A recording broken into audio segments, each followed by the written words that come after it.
जय हिंद बच्चों। आज हम लोग बात करेंगे पब्लिक एडमिनिस्ट्रेशन में इसके मीनिंग, डेफिनेशन, नेचर और स्कोप की।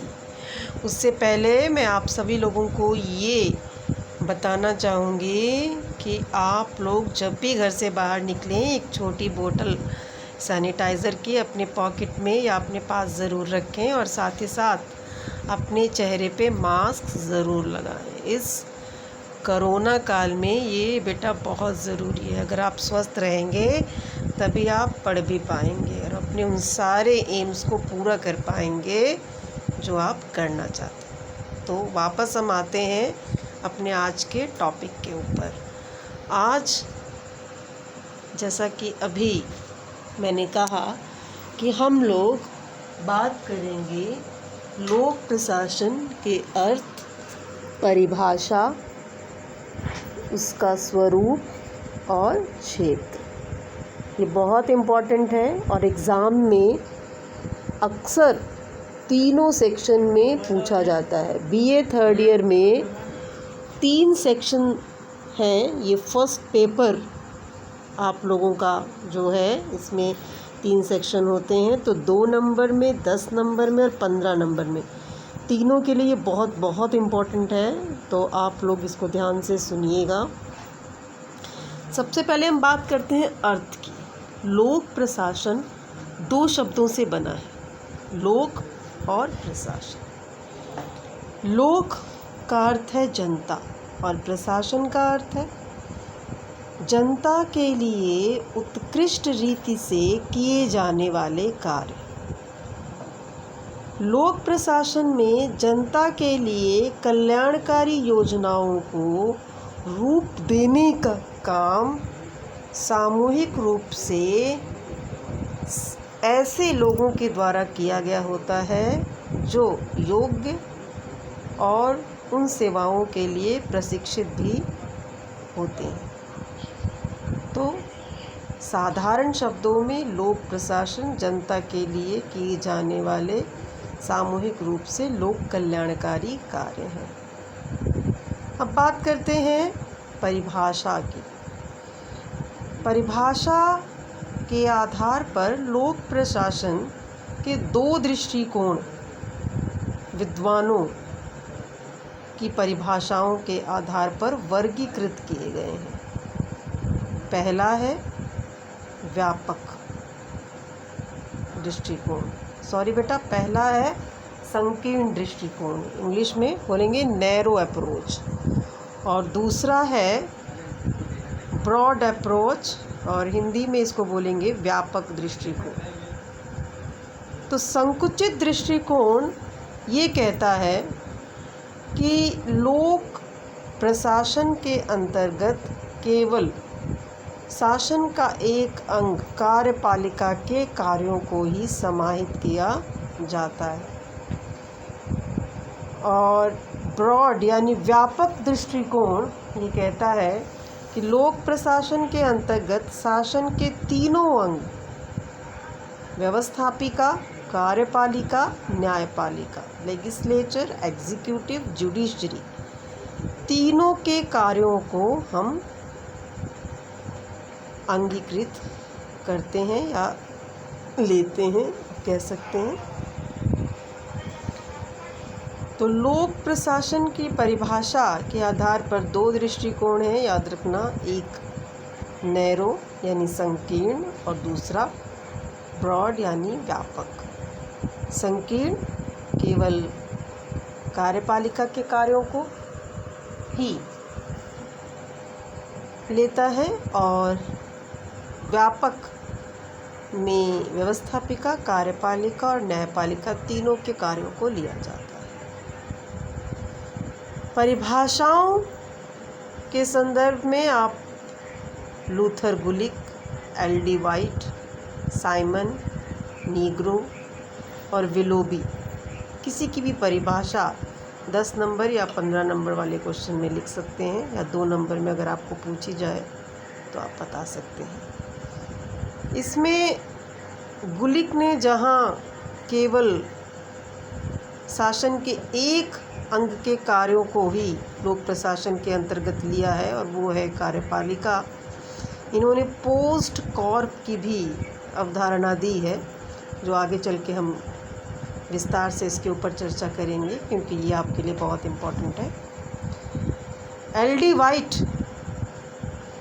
डी वाइट ने भी विशेष रूप से कार्यपालिका के ही कार्यों के ऊपर बल दिया है। विलोबी की परिभाषा को हम एक ऐसी परिभाषा इस श्रेणी में रख सकते हैं जिसने कि लोक प्रशासन के उन सारे कार्यों को समाहित किया है जो संपादित किए जाते हैं लोक प्रशासन के अंतर्गत। अब बात करते हैं तत्वों की, एलिमेंट्स। विशेषता भी आप कह सकते हैं, फीचर्स भी कह सकते हैं, लक्षण भी कह सकते हैं। तो इसके अंतर्गत सबसे पहले है कोऑपरेशन, यानी सहयोग। लोक प्रशासन में जनता के लिए जो कार्य किए जाते हैं, उन कार्यों को कोई एक व्यक्ति विशेष या कर्मचारी विशेष के द्वारा ही संपन्न नहीं किया जा सकता है, ना ही ये हो सकता है। इसमें कर्मचारियों और अधिकारियों का बड़ा समूह होता है जो मिल करके जनता के लिए कार्य करता है, और उनके मध्य कोऑपरेशन यानी सहयोग का होना मस्ट है, होना चाहिए, क्योंकि इसके बिना जनहित के कार्यों को संपन्न नहीं किया जा सकता है। दूसरा तत्व है स्पेशल ऑब्जेक्टिव्स, विशेष उद्देश्य। लोक प्रशासन के अंतर्गत कुछ ऐसे विशिष्ट उद्देश्य चिन्हित किए जाते हैं और योजनाबद्ध तरीके से उसे पूरा करने का कार्य किया जाता है। जो अगला एलिमेंट या फीचर ऑर्गेनाइज्ड वर्क है, वो भी इसी के साथ संबंधित है। वो जो विशेष कार्य या विशिष्ट कार्य जनता के उत्थान के लिए किए जाते हैं लोक प्रशासन के अंतर्गत, वो सामूहिक प्रयास होता है। उसमें सबका योगदान होता है, ऊपर से लेकर नीचे तक सभी कर्मचारी और अधिकारी उसमें सम्मिलित होते हैं, इसलिए इसको ऑर्गेनाइज्ड वर्क कहा जाता है, संगठित कार्य कहा जाता है। ये इसकी एक बहुत बड़ी विशेषता है। आगे चलते हैं। लीगली ऑथराइज, ये अगला तत्व है, यानी कानूनी रूप से जो भी अधिकारी या कर्मचारी होते हैं, उनके पास ये शक्ति होती है कि वो जनहित के कार्यों को पूरा करवाने के लिए आदेश दे सकते हैं या अपने पद से संबंधित शक्ति का प्रयोग कर सकते हैं। Use in formal organisation, Hindi में इसे कहेंगे कि सामान्यतः ये औपचारिक संगठनों में आकार लेता है। औपचारिक संगठन जैसे उदाहरण स्वरूप आप कह सकते हैं विश्वविद्यालय, महाविद्यालय भी कह सकते हैं। अगर हम आप लोगों से संबंधित एग्जाम्पल को लें तो यहाँ पर जो पूरा अधिकारियों और कर्मचारियों का समूह होता है, वो मिल करके छात्र और छात्राओं के उत्थान के लिए कार्य करता है, उनके शैक्षिक विकास के लिए, उनके सर्वांगीण विकास के लिए कार्य करता है। इसी तरह से लोक प्रशासन में विभिन्न विभाग मिल करके जनहित के कार्यों को रूप देते हैं। आगे हम बात करेंगे अप्रोचेस की, दृष्टिकोण। दो दृष्टिकोण हैं स्टूडेंट्स, एक है इंटीग्रल, दूसरा है मैनेजरियल। इंटीग्रल हिंदी में इसको बोलते हैं एकीकृत, दृष्टिकोण और दूसरा है मैनेजरियल, इसको बोलते हैं प्रबंधकीय दृष्टिकोण। ये दोनों ही आपको इम्पोर्टेंट हैं, ये 2 नंबर के सेक्शन में अक्सर पूछ लिए जाते हैं। तो इंटीग्रल एकीकृत दृष्टिकोण ये कहता है कि लोक प्रशासन के अंतर्गत कार्य के रूप में कोई परिवर्तन न हो, तो ऐसे कार्यों को हम एकीकृत दृष्टिकोण के अंतर्गत रख सकते हैं। दूसरा है प्रबंधकीय दृष्टिकोण, मैनेजरियल अप्रोच। प्रबंधकीय दृष्टिकोण के अंतर्गत काल, स्थान,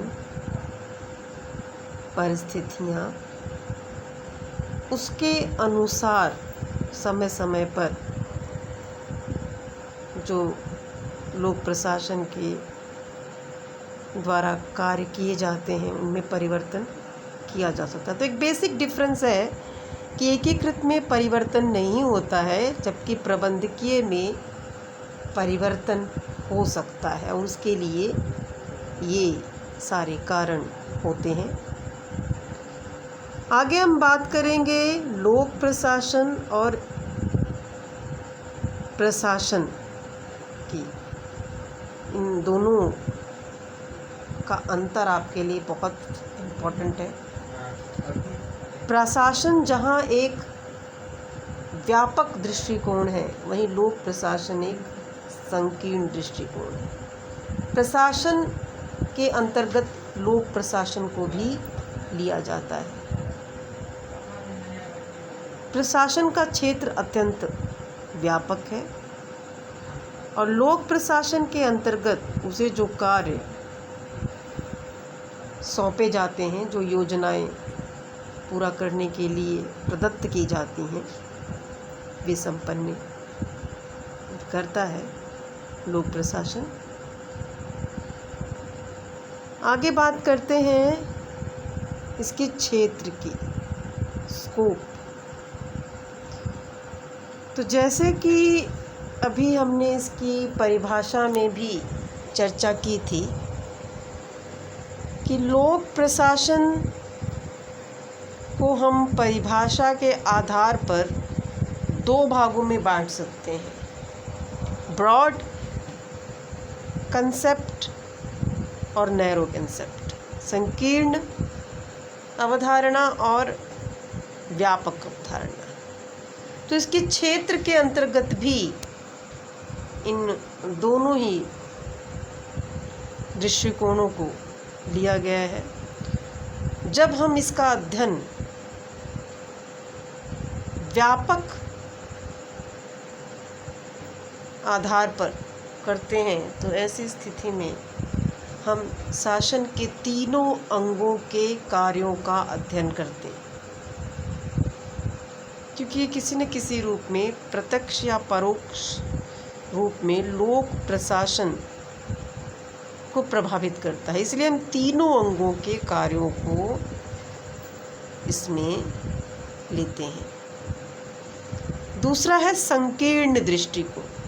संकीर्ण दृष्टिकोण में, जैसे एल डी वाइट ने भी कहा है कि एक अंग विशेष रूप से महत्वपूर्ण है और वो है एग्जीक्यूटिव यानी कार्यपालिका। तो संकीर्ण दृष्टिकोण के अंतर्गत कार्यपालिका के कार्यों का विशेष रूप से अध्ययन किया जाता है, क्योंकि वो योजनाएं, वो कार्य, साधारण शब्दों में जो लोक प्रशासन के अंतर्गत विभिन्न विभागों को सौंपे जाते हैं पूरा करने के लिए, वो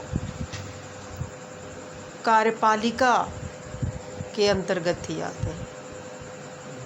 इसीलिए वाइट और गुलिक जैसे विद्वानों का ये मानना है कि लोक प्रशासन में कार्यपालिका का विशेष महत्व है।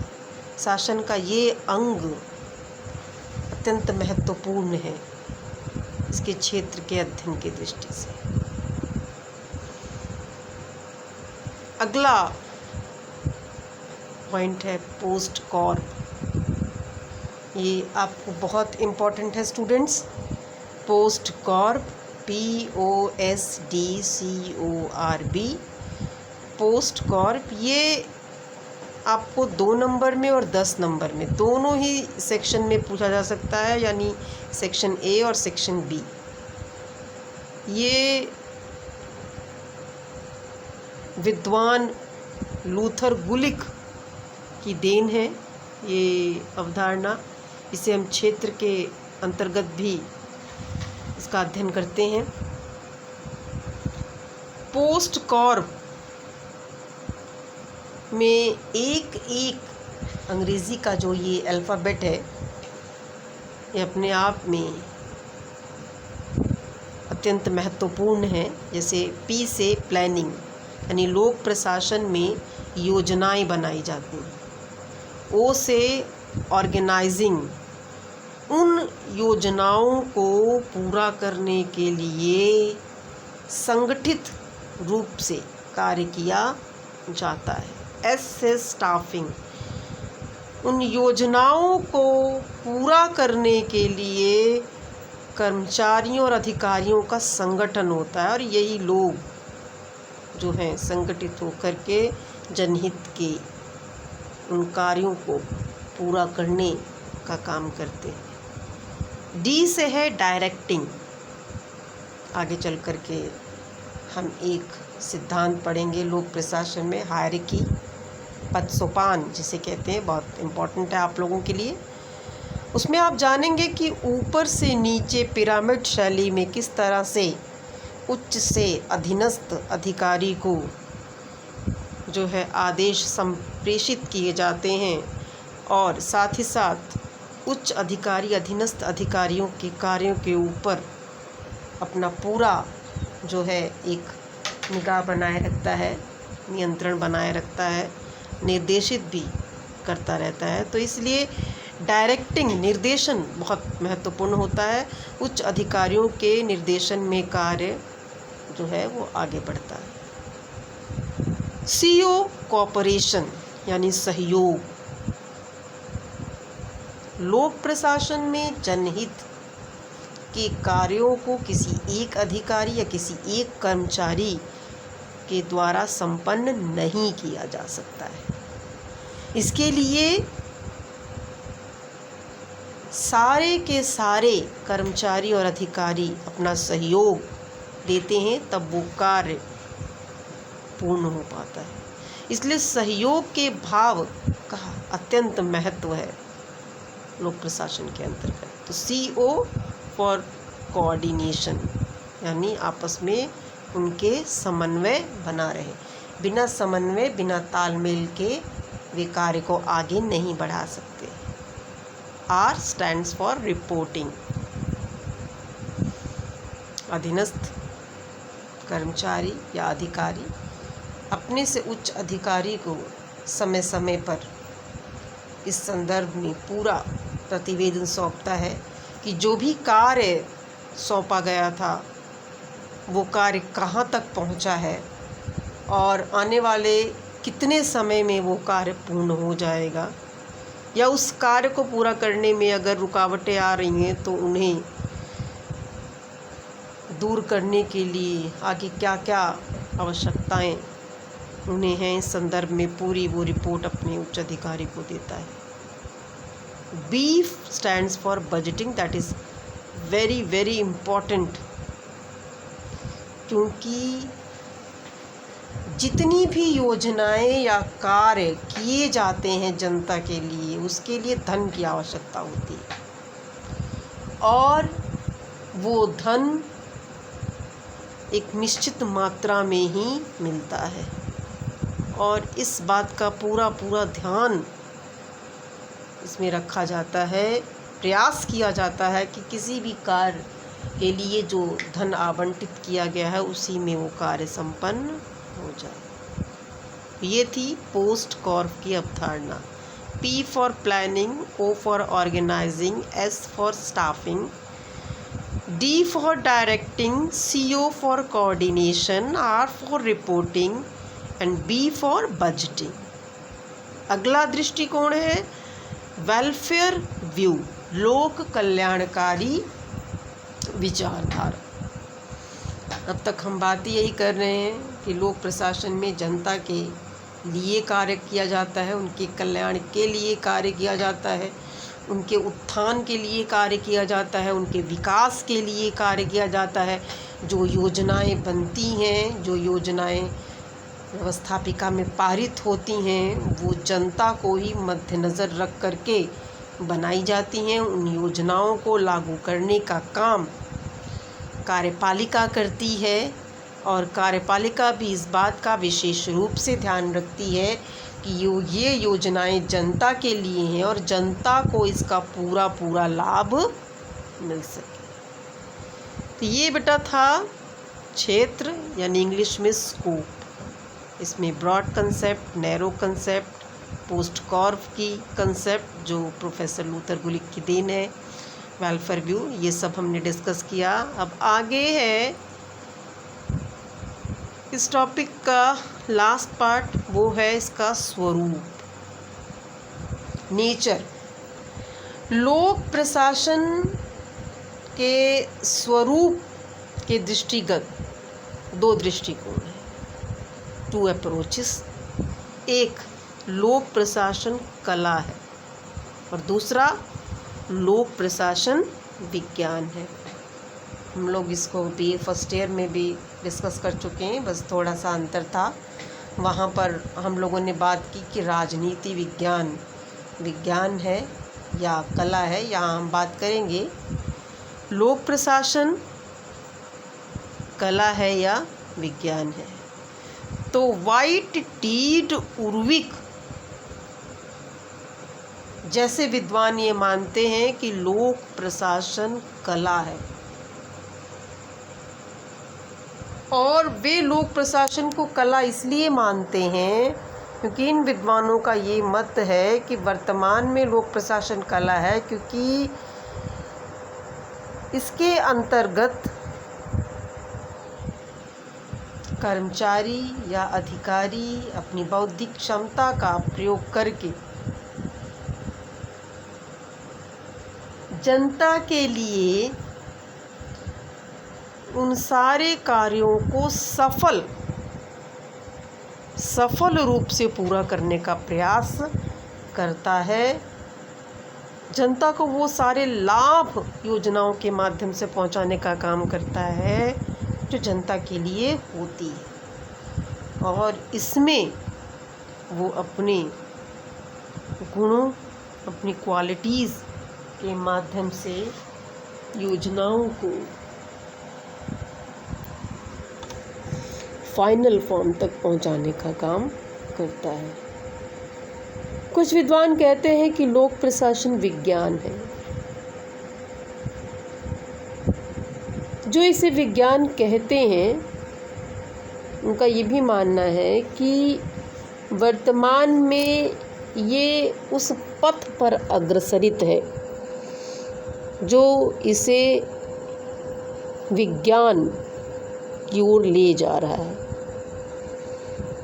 जो विद्वान ये मानते हैं कि आगामी भविष्य में ये विज्ञान बन जाएगा, वे ये तर्क देते हैं कि जिस तरह से विज्ञान में प्रयोग संभव है, पर्यवेक्षण होता है, परीक्षण होता है, वैसे ही लोक प्रशासन में भी ये सब होता है।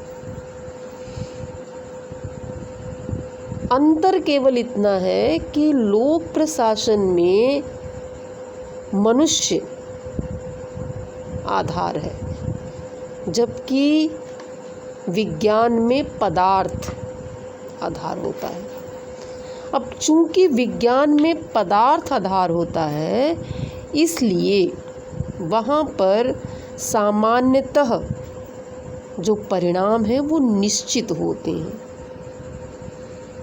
और लोक प्रशासन में क्योंकि मनुष्य आधार है और मनुष्य का व्यवहार परिवर्तनशील है, चूँकि मनुष्य का व्यवहार परिवर्तनशील है, इसलिए संभावनाएं व्यक्त की जाती हैं कि हो सकता है। यही कारण है कि बहुत से विद्वान इसे कला मानते हैं, विज्ञान नहीं। लेकिन मनुष्य के व्यवहार के आधार पर भी जो भविष्यवाणियाँ की जाती हैं वो सामान्यतः गलत नहीं होती, ऐसा विद्वानों का मत। तो ये बेटा आज हम लोगों ने डिस्कस किया अर्थ, परिभाषा, स्वरूप, क्षेत्र, तत्व, दृष्टिकोण, प्रशासन और लोक प्रशासन। आप लोग ये सब एक बार देख लीजिएगा। कोई भी दिक्कत हो आप संपर्क कर सकते हैं। ये पूरा एक क्वेश्चन आपका कवर होता है 15 मार्क्स का। आप लोग आपस में भी इस विषय पर एक दूसरे से भी चर्चा कर सकते हैं। पुस्तक के संदर्भ में मैं आप लोगों से ये कहना चाहूँगी, जो हिंदी मीडियम के बच्चे हैं वो बी अल्फाड़िया, अवस्थी की किताब देख सकते हैं। ये सुल्तानपुर में उपलब्ध भी हैं। बी अल्फाड़िया की भाषा शैली भी सरल है, जो आसानी से आपको समझ में आएगी, और इसमें आपके सिलेबस के सारे टॉपिक्स भी हैं। बाकी किताबें बहुत सी हैं जो आपको लगे कि हमें यहाँ पर इसकी ये भाषा ज़्यादा कन्वेइंग है, आप उसको ले सकते हैं, ऐसी कोई बाध्यता नहीं। तो जय हिंद बेटा। अब अगली क्लास में फिर मुलाकात होगी।